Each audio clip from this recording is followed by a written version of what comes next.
ലക്ഷക്കണക്കിന് വർഷങ്ങൾക്ക് മുമ്പ് ഒരു ഗ്രൂപ്പ് ഓഫ് ബേർഡ്സ് ഉണ്ടായിരുന്നു ഭൂമിയിൽ. അതിൽ നിന്നും കുറച്ചു പേര് മാത്രം സെപ്പറേറ്റഡ് ആയിട്ട് ഒരു ഐലൻഡിൽ പോയിട്ട് താമസിക്കാൻ തുടങ്ങി. അപ്പോൾ അവിടുത്തെ എൻവയോൺമെന്റ് വ്യത്യാസമാണ്, അവരവിടെ പരസ്പരം ബ്രീഡ് ചെയ്യുന്നുണ്ട്, ഫുഡ് കഴിക്കുന്നുണ്ട്, കാര്യങ്ങളൊക്കെ. വർഷങ്ങൾ കഴിഞ്ഞു, ജനറേഷൻസ് കഴിഞ്ഞു. ഈ സെപ്പറേറ്റ് ആയി പോയ ആളുകളുണ്ടല്ലോ, അവർ തിരിച്ച് ഇവരുടെ ബാക്ക് ടു ഇവരുടെ കുടുംബത്തിലേക്ക് വരുവാണ്. അവിടെ എത്തുന്ന സമയത്ത് ഇവർ ഷോക്കിംഗ് ആയിട്ടാണ് തോന്നിയത്. കാരണം ഇവർ രണ്ടുപേരും കാണാൻ ഒരുപോലെയല്ല. എന്നാൽ എന്തെങ്കിലും ആവട്ടെ, ഇവര് ബ്രീഡ് ചെയ്ത് നോക്കാന്ന് വിചാരിച്ച് രാത്രി ചെറിയ ഡിങ്കോൾഫി പരിപാടികളൊക്കെ നോക്കുമ്പോൾ ഇവർക്ക് ബ്രീഡ് ചെയ്യാനും പറ്റുന്നില്ല. ഇവിടെ എന്താണ് സംഭവിച്ചത്?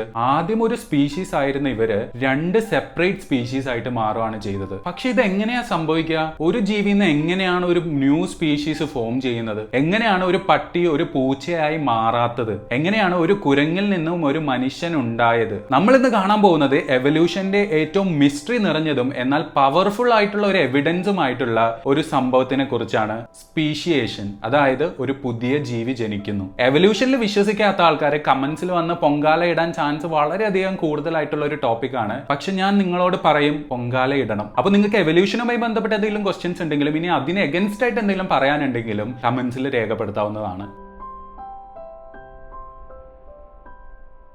സ്പീഷീസ് എങ്ങനെ ഉണ്ടാകുന്നു എന്നുള്ളത് നോക്കുന്നതിന് മുമ്പായിട്ട് എന്താണ് സ്പീഷീസ് എന്ന് നമ്മൾക്ക് അറിയണ്ടേ? അതായത് ഒരു സിമ്പിൾ ക്വസ്റ്റ്യൻ ചോദിക്കാം. German shepherd, pug, golden retriever, ഇവരൊക്കെ കാണുമ്പോൾ ഡിഫറെന്റ് ആയിട്ടല്ലേ ഇരിക്കുന്നേ? ഇവര് ഡിഫറെന്റ് സ്പീഷീസ് അല്ലേ? അല്ല, ഇവരെല്ലാവരും ഒരേ സ്പീഷീസ് ആണ്, ഡോഗ്സ്. കാരണം എന്താണ്? അതായത് പരസ്പരം ബ്രീഡ് ചെയ്ത് ഫെർട്ടൈൽ ആയിട്ടുള്ള ഓസ്പ്രിങ്സിനെ ഉണ്ടാക്കുന്നത്, അതായത് ഉണ്ടാകുന്ന ജനറേഷനും റീപ്രൊഡ്യൂസ് ചെയ്യാനുള്ള ഒരു കഴിവുണ്ടാകും. ഇതാണ് ഒരു ബയോളജിക്കൽ സ്പീഷീസ് കോൺസെപ്റ്റ് എന്ന് പറഞ്ഞിട്ടുണ്ടെങ്കിൽ. പരസ്പരം ബ്രീഡ് ചെയ്യാനും കുട്ടികൾ ഉണ്ടാക്കാൻ കഴിയുന്ന ഒരു ഗ്രൂപ്പ് ഓഫ് ഇൻഡിവിജ്വൽസിനെയാണ് നമ്മൾ സ്പീഷീസ് എന്ന് പറയുന്നത്. അപ്പൊ നിങ്ങൾ അടുത്ത ചോദ്യമായിട്ട് വരും, ലയണും ടൈഗറും രണ്ടും രണ്ട് സ്പീഷീസ് അല്ലേ? പക്ഷെ അവർക്ക് തമ്മിൽ ബ്രീഡ് ചെയ്യാനും അവർക്ക് കുട്ടികൾ ഉണ്ടാക്കാനും പറ്റുമല്ലോ എന്ന്, അല്ലെ? ലയണും ടൈഗറും ബ്രീഡ് ചെയ്തിട്ടുണ്ടെങ്കിൽ ലൈഗർ എന്ന് പറഞ്ഞിട്ടുണ്ടെങ്കിൽ ഒരു ഇൻഡിവിജ്വൽ ആണ് ഉണ്ടാകുന്നത്. പക്ഷെ പ്രശ്നം എന്താന്ന് വെച്ചാൽ അവർക്ക് റീപ്രൊഡ്യൂസ് ചെയ്യാൻ പറ്റില്ല. കഴുതയും കുതിരയും മേറ്റ് ചെയ്തിട്ടുണ്ടെങ്കിൽ നമുക്ക് മ്യൂളിനെ കിട്ടും. പക്ഷെ അവർക്കും കുട്ടികൾ ഉണ്ടാകാനുള്ള ചാൻസ് ഇല്ല. അല്ലെങ്കിൽ ഒരു ജനറേഷൻ ഓഫ് കുട്ടികൾ ഉണ്ടാവും, അടുത്ത ജനറേഷൻ ആകുമ്പോൾ അവർക്ക് കുട്ടികൾ ഉണ്ടാക്കാനുള്ള ചാൻസ് കുറവായിരിക്കും. ഇതൊക്കെ കൊണ്ട് തന്നെ ഒരു കുതിരയെയും ഒരു കഴുതയും അല്ലെങ്കിൽ ഒരു ടൈഗറിനെയും ഒരു ലയണിനെയും സെപ്പറേറ്റ് സ്പീഷീസ് ആയിട്ടാണ് കൺസിഡർ ചെയ്യുന്നത്. ഒരു അപ്പിയറൻസിനെ ബേസ് ചെയ്തിട്ടല്ല നമ്മൾ ഒരു സ്പീഷീസ് എന്ന് പറയുന്നത്, അത് അതിന്റെ റീപ്രൊഡക്ഷനെയും കൂടി ഇൻവോൾവ് ആണ്. ഇതല്ലാതെ എവല്യൂഷണറി പെർസ്പെക്റ്റീവിലും എൻവയോൺമെന്റൽ പെർസ്പെക്റ്റീവ്സിലൊക്കെ ഡിഫറെന്റ് സ്പീഷീസ് കോൺസെപ്റ്റുകൾ ഉണ്ട്. പക്ഷെ ഈ ഒരു സംഭവമാണ് വൈഡ്ലി യൂസ്ഡ് ആയിട്ടുള്ള ഒരു സ്പീഷീസ് കോൺസെപ്റ്റ് എന്ന് പറയുന്നത്. ഒരു പക്ഷിയുടെ പോപ്പുലേഷൻ എന്ന് പറഞ്ഞിട്ടുണ്ടെങ്കിൽ സെയിം സ്പീഷീസിൽപ്പെട്ട ഒരു ഗ്രൂപ്പ് ഓഫ് ഇൻഡിവിജ്വൽസിനെയാണ് നമ്മൾ പോപ്പുലേഷൻ എന്ന് പറഞ്ഞിട്ടുണ്ടെങ്കിൽ. അപ്പോൾ ഈ ഒരു 10,000 കണക്കിന് പക്ഷികൾ ഒരുമിച്ച് താമസിക്കുകയായിരുന്നു. അവർ പരസ്പരം ബ്രീഡ് ചെയ്യുന്നുണ്ട്, സെയിം സ്പീഷീസ് ആണ്. പക്ഷെ പെട്ടെന്നാണ് അവിടെ ഒരു എർത്ത് ക്വേക്ക് ഉണ്ടാകുന്നത്. അപ്പൊ ആ ഭൂമി കുലുക്കത്തിൽ ഒരു പർവ്വതം തന്നെ ഇടയിൽ ഫോം ചെയ്തു വന്നു. പർവ്വതം ഫോം ചെയ്തു വന്നപ്പോൾ ഈ ഗ്രൂപ്പ് ഓഫ് പക്ഷികള് പരസ്പരം സ്പ്ലിറ്റ് ആയി പോയി. അതായത് കുറച്ചു പേര് നോർത്തിലേക്കും കുറച്ചു പേര് സൗത്തിലേക്കും മാറിപ്പോയി. അപ്പം ഇവർക്ക് പരസ്പരം കാണാനുള്ള ഒരു ഓപ്ഷൻ ഇല്ല. രണ്ട് സൈഡിലെയും കണ്ടീഷൻസ് ഭയങ്കര ഡിഫറെന്റ് ആണ്. നോർത്ത് സൈഡിൽ കോൾഡർ ആയിട്ടുള്ള ക്ലൈമറ്റ് ആണെങ്കിൽ സൗത്ത് സൈഡിൽ അത് വാമർ ആയിട്ടുള്ള ക്ലൈമറ്റ് ആണ്. ഇവിടെ പ്രിഡേറ്റേഴ്സ് വ്യത്യാസമുണ്ട്, ഇവിടുത്തെ ഫുഡ് അവൈലബിലിറ്റി വ്യത്യാസമുണ്ട്. കുറെ നാളുകൾക്ക് ശേഷം ഇവിടെ എന്താ സംഭവിക്കുന്നത്? എവല്യൂഷണറി ഫോഴ്സ് എന്ന് പറയുന്ന സാധനം പല രീതിയിൽ ഇവരെ മോൾഡ് ചെയ്യും. പക്ഷെ ഞാനൊരു സിംഗിൾ എക്സാമ്പിൾ വെച്ചിട്ട് പറയാം. നോർത്ത് സൈഡിൽ ഇവർക്ക് അവൈലബിൾ ആയിട്ടുള്ള ഫുഡ് എന്ന് പറഞ്ഞിട്ടുണ്ടെങ്കിൽ ലാർജ് ഇൻസെക്റ്റുകളാണ്. പക്ഷെ സൗത്ത് സൈഡിൽ സ്മോൾ സീഡ്സ് ആണ് ഇവിടെ അവൈലബിൾ ആയിട്ടുള്ളത്. ഇവർ രണ്ടുപേരും ഇനീഷ്യലി ഒരുപോലത്തെ ആൾക്കാരാണല്ലോ. അതായത് ഇവരിൽ രണ്ടുപേരിലും കുറച്ച് ലാർജ് സൈസ് ആയിട്ടുള്ള ബീക്കുള്ള പക്ഷികളുണ്ട്, കുറച്ച് സ്മോൾ സൈസ് ആയിട്ടുള്ള ബീക്കുള്ള പക്ഷികളുണ്ടെന്ന് വിചാരിക്കുക. ഇവിടെ ലാർജ് ഇൻസെക്റ്റുകൾ ആയതുകൊണ്ട് തന്നെ ചെറിയ ബീക്കുള്ള പക്ഷികൾക്ക് ആ ലാർജ് ഇൻസെക്റ്റിനെ കൊത്തിയെടുക്കാൻ പറ്റത്തില്ല. അപ്പം അവർക്ക് ഫുഡ് അവൈലബിലിറ്റി എന്ന് പറയുന്നത് കുറഞ്ഞു വരും. പക്ഷെ ലാർജ് ബീക്കായിട്ടുള്ള വലിയ ബീക്കുള്ള വലിയ ചുണ്ടുകളുള്ള പക്ഷികൾക്ക് എന്ത് സംഭവിക്കും? എളുപ്പത്തിൽ ആ ഇൻസെക്റ്റിനെ കടിച്ചു തിന്നാനായിട്ട് പറ്റും. നേരെ ഓപ്പോസിറ്റ് ആണ് ഇവിടെ സംഭവിക്കുന്നത്. അതായത് സൗത്ത് സൈഡില് സ്മോൾ ഗ്രെയിൻസ് ആയതുകൊണ്ട്, സ്മോൾ സീഡ്സ് ആയതുകൊണ്ട് ചെറിയ ബീക്കുള്ളവർക്ക് ഈസിലി അത് കൊത്തിയെടുക്കാൻ പറ്റും. പക്ഷെ വലിയ ബീക്കുള്ളവർക്ക് ഈ ചെറിയ സൈസ് ഉള്ളതിനെ കൊത്തിയെടുക്കാൻ കുറച്ച് ഡിഫിക്കൽട്ടി ഉണ്ട്.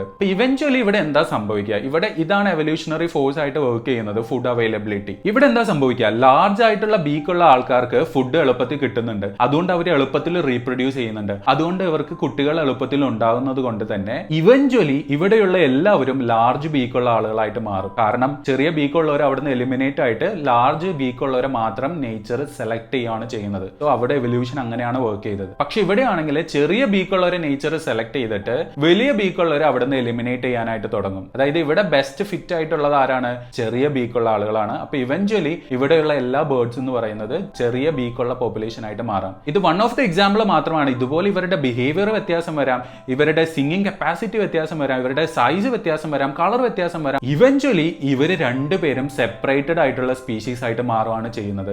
ലക്ഷക്കണക്കിന് വർഷങ്ങൾക്ക് ശേഷം ഈ പർവ്വതം ഇല്ലാതായിട്ട് നോർത്തിൽ നിന്നുള്ള ആൾക്കാരും സൗത്തിൽ നിന്നുള്ള ആൾക്കാരും ഒരുമിച്ച് വന്നാൽ പോലും ഇവര് രണ്ടുപേരും എന്തായിരിക്കും? ഡിഫറെന്റ് സ്പീഷീസ് ആയിരിക്കും. അതുകൊണ്ട് അവർക്ക് ഇന്റർബ്രീഡ് ചെയ്യാനും പറ്റത്തില്ല, അവർക്ക് കുട്ടികൾ ഉണ്ടാക്കാനും പറ്റത്തില്ല. ദാറ്റ് ഈസ് അവർ രണ്ട് സ്പീഷീസ് ആയിട്ട് കൺവേർട്ട് ആയി കഴിഞ്ഞു. ഇവിടെ ഈ ജിയോഗ്രഫിക്കൽ ബാരിയർ, അതായത് ഇവിടെ ഒരു മൗണ്ടൻ വന്നത് കൊണ്ടാണ് ഇവിടെ രണ്ട് സ്പീഷീസ് ഫോർമേഷൻ നടന്നത്. അതുകൊണ്ട് ഇതിന് അല്ലോപാട്രിക് സ്പീസിയേഷൻ എന്നാണ് ബയോളജിയിൽ പറയുന്നത്. നമുക്കൊരു റിവർ കൊണ്ടാവാം, ഒരു ഐലൻഡ് കൊണ്ടാവാം, ഇതുപോലെ മൗണ്ടൻസ് കൊണ്ടാവാം. ഇതൊക്കെ കൊണ്ട് തന്നെ ഒരു ബാരിയർ ഫോം ചെയ്യുന്നത് കൊണ്ട് ഒരു ന്യൂ സ്പീഷീസ് ഫോം ചെയ്യുന്നുണ്ടെങ്കിൽ അതിന് അല്ലോപാട്രിക് സ്പീസിയേഷൻ എന്നാണ് പറയുന്നത്. നേച്ചറിൽ ഇതിന് റിയൽ എവിഡൻസ് ഉണ്ടോ? അതിന് വേണ്ടിയിട്ട് നമ്മൾ ഗാലപ്പഗോസ് ഐലൻഡിലേക്ക് പോകണം. ചാൾസ് ഡാർവിൻ ഗാലപ്പഗോസ് ഐലൻഡിൽ പോയ സമയത്ത് അവിടെ ഡിഫറെന്റ് ടൈപ്സ് ഓഫ് ഐലൻഡ്സ് കണ്ടുപിടിച്ചു. ആ ഡിഫറെന്റ് ടൈപ്സ് ഓഫ് ഐലൻഡിൽ ഡിഫറെന്റ് ടൈപ്സ് ഓഫ് ഫിഞ്ചസിനെ കണ്ടുപിടിച്ചു, അതായത് കുരുവികൾ. ചില ഫിഞ്ചസിനാണെങ്കിൽ വലിയ ബീക്ക്, ചിലതിനാണെങ്കിൽ ചെറിയ ബീക്ക്, ചിലതിനാണെങ്കിൽ നീളമുള്ളത്, ചിലതിനാണെങ്കിൽ ഉരുണ്ടത്, അങ്ങനെയൊക്കെ. മറ്റൊരു കാര്യം എന്ന് വെച്ചാൽ ഇവർ കഴിക്കുന്ന ഫുഡ് ചിലർ ഇൻസെക്റ്റിനെ കഴിക്കുന്നു, ചിലർ സീഡ്സ് കഴിക്കുന്നു, ചിലർ കാക്ടസ് കഴിക്കുന്നു. അങ്ങനെ ആദ്യം ഇത് എന്താണെന്ന് മനസ്സിലായില്ലെങ്കിലും പിന്നീട് അത് അനലൈസ് ചെയ്തപ്പോൾ മനസ്സിലായി ഇതിനെല്ലാം ഒരു കോമൺ ആൻസിസ്റ്റർ ആണ് ഉണ്ടായിരുന്നത്. ഒരു മദർ ലാൻഡിൽ നിന്ന്, ഒരു മെയിൻ ലാൻഡിൽ നിന്ന് ഒരു കോമൺ ആൻസിസ്റ്റർ ആണ് ഈ ഗാലപ്പഗോസ് ഐലൻഡിലേക്ക് വന്നത്. എന്നിട്ട് ഡിഫറെന്റ് ഐലൻഡിലെ ഡിഫറെന്റ് സിറ്റുവേഷൻസ് കാരണം, ഡിഫറെന്റ് ഫുഡ് അവൈലബിലിറ്റി ആയതുകൊണ്ട് അവിടെ ഇവല്യൂഷൻ ഡിഫറെന്റ് ആയിട്ട് വർക്ക് ചെയ്യുകയും അവർക്ക് ഓരോരുത്തർക്കും ഡിഫറെന്റ് ആയിട്ടുള്ള ബീക്ക് ഉണ്ടാവുകയും ചെയ്തു. അങ്ങനെ ഒരു ഡിഫറെന്റ് സ്പീഷീസ് ആയിട്ട് മാറുകയാണ് ചെയ്തത്. അപ്പോൾ ഒരു സ്പീഷീസ് ഉണ്ടാവാൻ വേണ്ടിയിട്ട് ഒരു ജോഗ്രഫിക്കൽ ബാരിയർ വേണോ? അതായത് ഒരു റിവർ വേണോ? ഒരു മൗണ്ടൻ വേണോ? എപ്പോഴും അങ്ങനെ തന്നെ ആവണം എന്നില്ല. ഡിഫറെന്റ് സിനാരിയോസ് ഉണ്ട്. അതെന്താന്ന് നോക്കാം.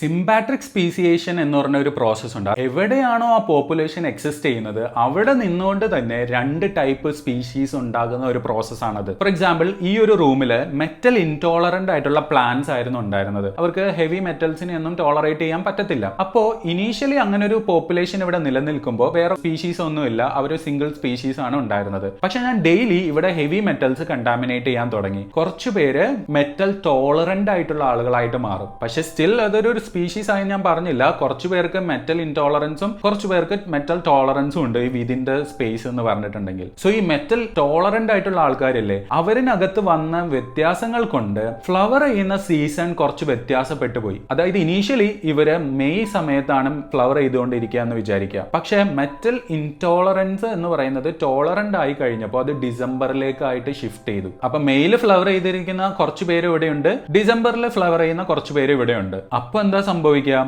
ഇവര് തമ്മിൽ പരസ്പരം റീപ്രൊഡ്യൂസ് ചെയ്യുന്നില്ല, ഇവര് തമ്മിൽ പരസ്പരം പോളിനേറ്റ് ചെയ്യുന്നില്ല. കാരണം ഒരാൾ വേറെ മന്തിലാണ്, ഇവര് വേറെ മാസത്തിലാണ്. അപ്പൊ ഇവര് തമ്മിൽ എങ്ങനെയാണ് പരിപാടി നടക്കുക? ദാറ്റ് മീൻസ് ഇവിടെ ജീൻ ഫ്ലോ എന്ന് പറയുന്ന ഒരു സാധനം ഇല്ല. ഒറ്റ കാര്യം ഓർത്താൽ മതി, ജീൻ ഫ്ലോ നടക്കുന്നില്ലേ, അത് രണ്ട് സ്പീഷീസ് ആയിട്ട് ഇവഞ്ച്വലി മാറിയിരിക്കും. അങ്ങനെ വിതിൻ ദ സ്പേസ് നിന്നുകൊണ്ട് തന്നെ കുറച്ചു പേര് മെറ്റൽ ഇൻടോളറന്റ് ആയിട്ടും കുറച്ചു പേര് മെറ്റൽ ടോളറന്റും ആയിട്ട് മാറി അങ്ങനെ ഒരു ന്യൂ സ്പീഷീസിലേക്ക് മാറുകയാണ് ചെയ്തത്.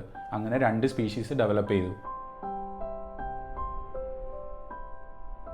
ഇതുപോലൊരു മറ്റൊരു പ്രോസസ്സാണ് പെരിപാട്രിക് സ്പീസിയേഷൻ എന്ന് പറഞ്ഞിട്ടുണ്ടെങ്കിൽ. പെരിപാട്രിക് എന്ന് പറഞ്ഞാൽ ഇറ്റ്സ് ലൈക്ക് ഒരു ഫൗണ്ടർ എഫക്റ്റ് എന്നൊക്കെ വേണമെങ്കിൽ പറയാം. ഒരു പോപ്പുലേഷന്റെ എഡ്ജിൽ നിന്നും കുറച്ചു പേര് മാത്രം സെപ്പറേറ്റ് ചെയ്ത് മാറിയിട്ട് അവര് പുതിയ സ്പീഷീസ് ആയി മാറുന്ന പ്രോസസ്സാണ് പെരിപാട്രിക് എന്ന് പറഞ്ഞാൽ. അപ്പൊ ഇതൊരു സ്മോൾ ഗ്രൂപ്പാണ് പോയത്. ആ സ്മോൾ ഗ്രൂപ്പിൽ എവല്യൂഷണറി ഫോഴ്സ് ആക്ട് ചെയ്യുന്നത് ഭയങ്കര കൂടുതലായിരിക്കും. കാരണം ആ പോപ്പുലേഷൻ സൈസ് ഭയങ്കര കുറവാണ്. അതുകൊണ്ട് തന്നെ പെട്ടെന്ന് അതൊരു പുതിയ സ്പീഷീസ് ആയിട്ട് മാറാനായിട്ട് പറ്റും. ഇവിടെ ഒരു ജോഗ്രഫിക്കൽ ബാരിയർ വരുന്നുണ്ട്. അതുകൊണ്ട് ഇതിനെ നമുക്ക് വേണമെങ്കിൽ ഒരു ടൈപ്പ് ഓഫ് അല്ലോപാട്രിക് സ്പീസിയേഷൻ എന്ന് വേണമെങ്കിൽ പറയാം, ബിക്കോസ് ആ ജോഗ്രഫിക്കൽ ബാരിയർ ഇൻവോൾവ് ആവുന്നത് കൊണ്ട്. മറ്റൊരു സംഭവം പാരാപാട്രിക് സ്പീസിയേഷൻ എന്ന് പറഞ്ഞതാണ്. അതായത് രണ്ട് പോപ്പുലേഷനും ഇൻ കോണ്ടാക്ട് ഉണ്ട്, പക്ഷേ അവരിൽ ആക്ട് ചെയ്യുന്ന എവല്യൂഷണറി ഫോഴ്സ് സ്ലൈറ്റ്ലി വ്യത്യാസമായതുകൊണ്ട് ഇവഞ്ച്വലി അവർ സെപ്പറേറ്റഡ് ആയിട്ട് മാറുന്ന ഒരു കേസ്. അപ്പൊ ബേസിക്കലി ഈ 4 പ്രോസസ്സിൽ കൂടെയാണ് ഒരു ന്യൂ സ്പീഷീസ് എന്ന് പറയുന്ന സംഭവം ഡെവലപ്പ് ചെയ്തു വരുന്നത്. അതായത് ടൈപ്സ് ഓഫ് സ്പീസിയേഷൻ ആണ് നമ്മൾ പറഞ്ഞത്. പക്ഷേ ഇതൊക്കെ ഹിസ്റ്ററി ആണോ? ഇതൊക്കെ പണ്ടെങ്ങാനും നടന്നിട്ട് ഇപ്പൊ പുതിയ സ്പീഷീസ് ഉണ്ടായി എന്നാണ് ഞാൻ ഉദ്ദേശിച്ചത്? അല്ല, എവല്യൂഷൻ ഇപ്പോഴും നടന്നുകൊണ്ടിരിക്കുന്നുണ്ട്. ദാറ്റ് മീൻസ് സ്പീഷിയേഷൻ ഇപ്പോഴും നടക്കുന്നുണ്ട്, നമ്മുടെ കൺമുന്നിൽ നടക്കുന്നുണ്ട്. ലണ്ടൻ അണ്ടർഗ്രൗണ്ട് മൊസ്കിറ്റോ എന്ന് പറയുന്നത് വളരെ റീസെന്റ് ആയിട്ടുണ്ടായി വന്ന ഒരു ന്യൂ സ്പീഷീസ് ആണ്. അവരെങ്ങനെയാണ് ഉണ്ടായെന്ന് വെച്ചിട്ടുണ്ടെങ്കിൽ ആദ്യം ഇവരെല്ലാവരും തന്നെ സർഫസിൽ താമസിക്കുന്ന പോപ്പുലേഷൻ ആയിരുന്നു. പക്ഷേ അണ്ടർഗ്രൗണ്ട് സീവേജ് സിസ്റ്റംസും സബ്വേ ഒക്കെ വന്ന സമയത്ത് ഈ അണ്ടർഗ്രൗണ്ടിലേക്ക് ഇതിൽ നിന്നും കുറച്ചു പേര്, ഈ സർഫസിൽ നിന്ന് താമസിക്കുന്ന കുറച്ചു പേര് വന്ന് താമസിക്കാനായിട്ട് തുടങ്ങി. അപ്പോൾ ഈ രണ്ട് ഗ്രൂപ്പും തമ്മിൽ ഒരു സെപ്പറേഷൻ വരാൻ തുടങ്ങി. ആൻഡ് അവിടെ ആക്ട് ചെയ്ത എവല്യൂഷണറി ഫോഴ്സും ഡിഫറെന്റ് ആയിരുന്നു. അതായത് ഫുഡ് അവൈലബിലിറ്റി ആണെങ്കിലും കണ്ടീഷൻസ് ആണെങ്കിലും എൻവയോൺമെന്റ് ആണെങ്കിലും ഒക്കെ ഡിഫറെന്റ് ആയി. ഇനീഷ്യലി സർഫസ് മോസ്കിറ്റോസ് എന്ന് പറഞ്ഞിട്ടുണ്ടെങ്കിൽ ബേർഡ്സിനെയാണ് അറ്റാക്ക് ചെയ്തുകൊണ്ടിരുന്നത്, അതായത് ബൈറ്റ് ചെയ്തുകൊണ്ടിരുന്നത്. താഴേക്ക് വന്ന സമയത്ത് ബേർഡ്സ് അണ്ടർഗ്രൗണ്ട് സിസ്റ്റത്തിൽ ഇല്ലല്ലോ, അവര് അഡാപ്റ്റ് ചെയ്തിട്ട് മനുഷ്യരെയും അവിടെ അവൈലബിൾ ആയിട്ടുള്ള സ്പീഷീസിനെയൊക്കെ അറ്റാക്ക് ചെയ്യാൻ തുടങ്ങി. പിന്നെ വളരെ കൺഫൈൻഡ് ആയിട്ടുള്ള സ്പേസിൽ ഈ അണ്ടർഗ്രൗണ്ട് മോസ്കിറ്റോസിന് റീപ്രൊഡ്യൂസ് ചെയ്യാൻ പറ്റും. അതുപോലെ ഫസ്റ്റ് ബാച്ച് എഗ് ലേ ചെയ്യാൻ വേണ്ടിയിട്ട് ഇവർക്ക് ബ്ലഡ് കുടിക്കേണ്ട ആവശ്യം പോലും ഇല്ല. ഇതൊക്കെ സർഫസിൽ ഉണ്ടായ മോസ്കിറ്റോസിൽ നിന്ന് വന്ന അഡാപ്റ്റേഷൻസ് ആണ്, ഡിഫറൻസസ് ആണ്. ദാറ്റ് മീൻസ് എവല്യൂഷൻ അവിടെ ആക്ട് ചെയ്തിട്ട് ഡിഫറെന്റ് ആയിട്ടുള്ള ഒരു സ്പീഷീസിനെ ഡെവലപ്പ് ചെയ്ത് വരുവാണ് ചെയ്തത്. ദാറ്റ് മീൻസ് നമ്മുടെ കൺമുൻപിലാണ് അങ്ങനെ ഒരു സ്പീഷീസ് ഡെവലപ്പ് ചെയ്ത് വന്നത്. അപ്പോൾ സ്പീഷീസ് എന്ന് പറഞ്ഞ ഒരു പാസ്റ്റ് ഈവന്റ് അല്ല, നമ്മളുടെ മുന്നിൽ നടക്കുന്ന ഒരു ഓൺ ഗോയിങ് പ്രോസസ് ആണത്. ഇനിയാണ് ഈ ഫൺ ക്വസ്റ്റ്യനെ നമ്മൾ ആൻസർ ചെയ്യാൻ പോകുന്നത്. എവല്യൂഷനെ സപ്പോർട്ട് ചെയ്യാത്ത ഒരു ഗ്രൂപ്പ് ഓഫ് ആൾക്കാരുണ്ടല്ലോ, അവര് ചോദിക്കുന്ന വൺ ഓഫ് ദ ക്വസ്റ്റ്യൻ ആണ്, മനുഷ്യൻ കുരങ്ങിൽ നിന്നാണ് ഉണ്ടായതെങ്കിൽ ഇപ്പോഴത്തെ കുരങ്ങ് എന്തുകൊണ്ട് മനുഷ്യനായി മാറുന്നില്ല? ബേസിക്കലി ആ ക്വസ്റ്റ്യൻ തന്നെ തെറ്റാണ്. ബിക്കോസ് മനുഷ്യൻ കുരങ്ങിൽ നിന്നല്ല ഉണ്ടായത്. അതായത് നിങ്ങൾ ഇങ്ങനെ ഒന്ന് ആലോചിച്ച് നോക്കൂ, നിങ്ങളുടെ ഗ്രാൻഡ് ഫാദറിന് ഒരു 2 മക്കളുണ്ട്. അതായത് നിങ്ങളുടെ ഫാദറുണ്ട്, അങ്കിളും ഉണ്ട്, നിങ്ങളുടെ അങ്കിളും ഉണ്ട്. അപ്പം ഗ്രാൻഡ് ഫാദറിന്റെ ലീനിയേജിലാണ് ഈ 2 പേരുള്ളത്. ഇവരുടെ ലീനിയേജില് നമ്മളുടെ ഫാദറിൽ നിന്ന് നമ്മളുണ്ടായി, അല്ലെങ്കിൽ നമ്മളെ സിബ്ലിങ്സ് ഉണ്ടായി. അതുപോലെ അങ്കിളുടെ ലീനിയേജിൽ നിന്ന് നമ്മളുടെ കസിൻസ് ഉണ്ടായി. ഈ തേർഡ് ലീനിയേജിൽ നിൽക്കുന്നത് ആരാണ്? ഞാനും നമ്മുടെ സിബ്ലിങ്സും അതുപോലെ കസിൻസും ആണ് നിൽക്കുന്നത്. ഞാൻ കസിനിൽ നിന്നാണോ ഉണ്ടായത്?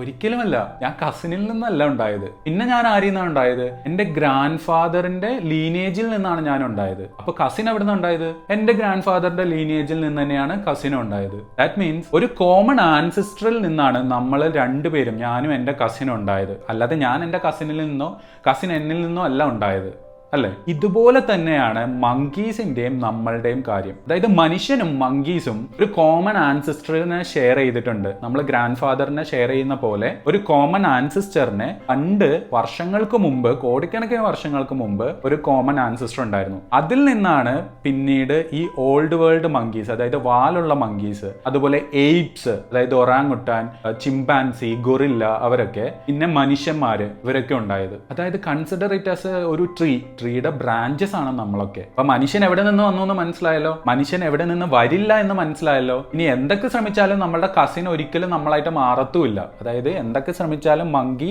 ഒരിക്കലും മനുഷ്യനായി മാറത്തുമില്ല. ലാസ്റ്റത്തെ പാർട്ട് പറയുന്നതിന് മുമ്പ് ഒരൊറ്റ കാര്യം പറഞ്ഞോട്ടെ. അതായത് ഈ വീഡിയോ ക്രിയേറ്റ് ചെയ്യുന്നതിന് വേണ്ടിയിട്ട്, ഇത് റിസർച്ച് ചെയ്യാൻ വേണ്ടിയിട്ട്, സ്ക്രിപ്റ്റിംഗ്, എഡിറ്റിംഗ് എല്ലാത്തിനും വേണ്ടിയിട്ട് കുറേ ടൈം സ്പെൻഡ് ചെയ്യുന്നുണ്ട്, കുറേ ടൈം. അപ്പോൾ നിങ്ങളൊന്ന് ഈ വീഡിയോ ലൈക്ക് ചെയ്തിട്ട് കമന്റ് ചെയ്ത് സബ്സ്ക്രൈബ് ചെയ്യുവാണെങ്കിൽ അതായിരിക്കും ഏറ്റവും വലിയ ഹെൽപ്പ് എന്ന് പറഞ്ഞിട്ടുണ്ടെങ്കിൽ. ബിക്കോസ് ഈ ചാനൽ വളരെയധികം ഗ്രോത്തിലേക്ക് കൊണ്ടുവരണം എന്നാണ് എൻ്റെ ആഗ്രഹം. അപ്പോൾ നമുക്ക് അടുത്ത പോർഷൻ എന്താണെന്ന് നോക്കാം. മനുഷ്യരിൽ നിന്നും ഒരു ന്യൂ സ്പീഷീസ് ഫോം ചെയ്യുമോ? ഇതൊരു ഹൈപ്പോത്തറ്റിക്കൽ ക്വസ്റ്റ്യൻ ആണ്, എങ്കിലും നമുക്ക് ഇതിനൊരു ആൻസർ കണ്ടുപിടിക്കാം. ഇമാജിൻ നമ്മളെല്ലാവരും ഇവിടെ തന്നെ താമസിക്കുകയാണ്. പക്ഷെ ഒരു 1000 മനുഷ്യര് പോയിട്ട് മാഴ്സിനകത്ത് കോളനി ഉണ്ടാക്കിയിട്ട് അവിടെ താമസിക്കാൻ തുടങ്ങി. പക്ഷെ പിന്നീട് ആരും ഇവിടെ നിന്ന് അങ്ങോട്ട് പോയിട്ടുമില്ല, അവിടെ നിന്ന് ഇങ്ങോട്ട് ആരും വന്നിട്ടുമില്ല. നമ്മളിങ്ങനെ സെപ്പറേറ്റഡ് ആയിട്ട് ജീവിക്കുകയാണ്. 1000 വർഷം കഴിഞ്ഞു, 10,000 വർഷം കഴിഞ്ഞു, ലക്ഷക്കണക്കിന് വർഷങ്ങൾ കഴിഞ്ഞു. ഇപ്പോ എന്താ സംഭവിച്ചത്? അവിടുത്തെ എൻവയോൺമെന്റ് ഭയങ്കര ഡിഫറെന്റ് ആണ്. അവിടുത്തെ ഗ്രാവിറ്റി വ്യത്യാസമുണ്ട്. അവിടുത്തെ ചിലപ്പോൾ അവർ കഴിക്കുന്ന ഫുഡ് വ്യത്യാസം ഉണ്ടാവാം. അവിടുത്തെ എവല്യൂഷണറി പ്രഷർ എന്ന് പറയുന്നത് വ്യത്യാസം ഉണ്ടാവും. 2 സ്ഥലത്തും നടക്കുന്ന പ്രോസസ് എന്ന് പറയുന്നത് 2 രീതിയിലാണ്. അതുപോലെ ഇൻ ബിറ്റ്വീൻ ജീൻ ഫ്ലോ നടക്കുന്നുമില്ല. അപ്പൊ ഇവഞ്ച്വലി ഒരു ന്യൂ സ്പീഷീസ് ഉണ്ടാകുമോ? തിയററ്റിക്കലി യെസ് എന്നാണ് അതിന്റെ ആൻസർ. പിന്നെ 1,00,000 വർഷം കഴിയുമ്പോൾ നമുക്ക് പോയി നോക്കാം എന്താ സംഭവിക്കുന്നതെന്ന് കറക്റ്റ് ആയിട്ട് കണ്ടുപിടിക്കാലോ. അപ്പൊ സ്പീസിയേഷൻ നമ്മൾ എന്താണ് പഠിപ്പിച്ചത്? ഒരു സ്പീഷീസ് എന്ന് പറയുന്നത് ഒരിക്കലും ഫിക്സ്ഡ് അല്ല, അത് ചേഞ്ച് ചെയ്തുകൊണ്ടേ ഇരിക്കുന്നു. പാസ്റ്റിൽ എന്തൊക്കെയോ ആയിരുന്നു, ഫ്യൂച്ചറിൽ വേറെ എന്തൊക്കെയോ ആവാം. ആൻഡ് എവല്യൂഷൻ ഒരിക്കലും സ്റ്റോപ്പ് ചെയ്യുന്നില്ല. ഇപ്പോൾ ഈ നിമിഷം സംവെയർ ഓൺ ദ എർത്ത് ഒരു സ്പീഷീസ് ചിലപ്പോൾ പുതിയത് ഫോം ചെയ്തിട്ടുണ്ടാവാം.